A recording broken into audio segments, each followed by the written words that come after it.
Hi France, ഇത് March 26 morning. രാവിലെ 5:30 കഴിഞ്ഞേ ഉള്ളൂ. ഇത്രയും രാവിലെ എണീച്ച് എന്തിനാണെന്നറിയാമോ? ഇന്നത്തെ ദിവസത്തിൽ എനിക്ക് 2 സന്തോഷമുണ്ട്. ഒന്ന്, ഇന്നെൻ്റെ tour. And second one is today is my birthday. ഞാൻ ടൂറിന് പോകാൻ വേണ്ടി ഭയങ്കര എക്സൈറ്റ്മെന്റ് ഇരിക്കുവാണ്.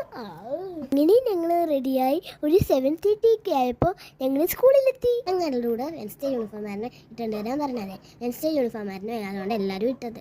ഞങ്ങൾ അങ്ങനെ ബസ്സിൻ്റെ അടുത്ത് ചെന്ന് ഇന്ന് അവിടെ ചെന്ന് നോക്കിയപ്പോൾ എൻ്റെ ഫ്രണ്ട്സിനെ ഒന്നും ഞാൻ കാണുന്നില്ല. പിന്നെയാണ് മനസ്സിലായ അത് വലിയ ചേട്ടന്മാർ പോകുന്ന ബസ്സായാണ്. ഈ അമ്മ എന്നെയും കൂടെ കൊണ്ട് തെച്ചിട്ടുണ്ട്. ഞങ്ങളുടെ മിസ് പറഞ്ഞു KG കുട്ടികളുടെ ബസ്സെല്ലാം താഴെയാ കിടക്കുന്നത്. അങ്ങനെ ഞാനും അമ്മയും കൂടെ താഴെ ചെന്നു. അപ്പോൾ അവിടെ എൻ്റെ ഫ്രണ്ട്സ് എല്ലാം റെഡി ആയിട്ട് നിൽക്കും. അവരെ കണ്ടതിന് ഹാപ്പിയായി. അങ്ങനെ പേര് വിളിച്ച് എല്ലാവരെയും ബസ്സിൽ കയറ്റി. അതുകൊണ്ട് ഗൈസ് ഞാൻ എന്താ കയറി പോന്നു ആയിരുന്നു എൻ്റെ ബസ്.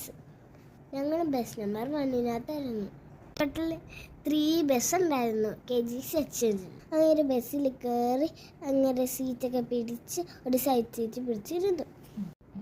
ബസ്സിൻ്റെ അടുത്ത് നിറച്ച് പാട്ട് മേളൊക്കെ ആയിരുന്നു. അങ്ങനെ പേരൻസ് ബൈ ബൈ പറഞ്ഞ് ഞങ്ങൾ ടൂറിന് പോയി. ഞങ്ങൾ എവിടെയാ പോകുന്നതെന്ന് പറഞ്ഞില്ലല്ലോ. ട്രാവൻഡ്രൂർ മോളുള്ള ബയാസയിലാണ് നമ്മൾ പോകുന്നത്. ഞങ്ങളവിടെ എത്തി. ഞങ്ങളവിടെ ടീച്ചേഴ്സ് എല്ലാം വരിയായിട്ട് നിർത്തി. അങ്ങനെ ഞങ്ങൾ അകത്ത് കയറി ഇത്തിരി മുമ്പോട്ട് പോയി കളിച്ച് ചിരിച്ച് നമ്മൾ കളിച്ച് ക്ഷീണിച്ച് സയൻസും വെൽക്കിട്ടറിങ്ങൊക്കെ അവിടെ നിന്നായിരുന്നു. കുറേ റൈഡ്സ് ഉണ്ടായിരുന്നു. കയറാൻ പറ്റുന്നതിനകത്തന്നെ കയറി. ഉച്ചയ്ക്ക് കഴിക്കാൻ ബിരിയാണി ഉണ്ടായിരുന്നു. ഇതെൻ്റെ ഫസ്റ്റ് ടൂറായിരുന്നു. എനിക്ക് ഒരുപാട് ഇഷ്ടമായി.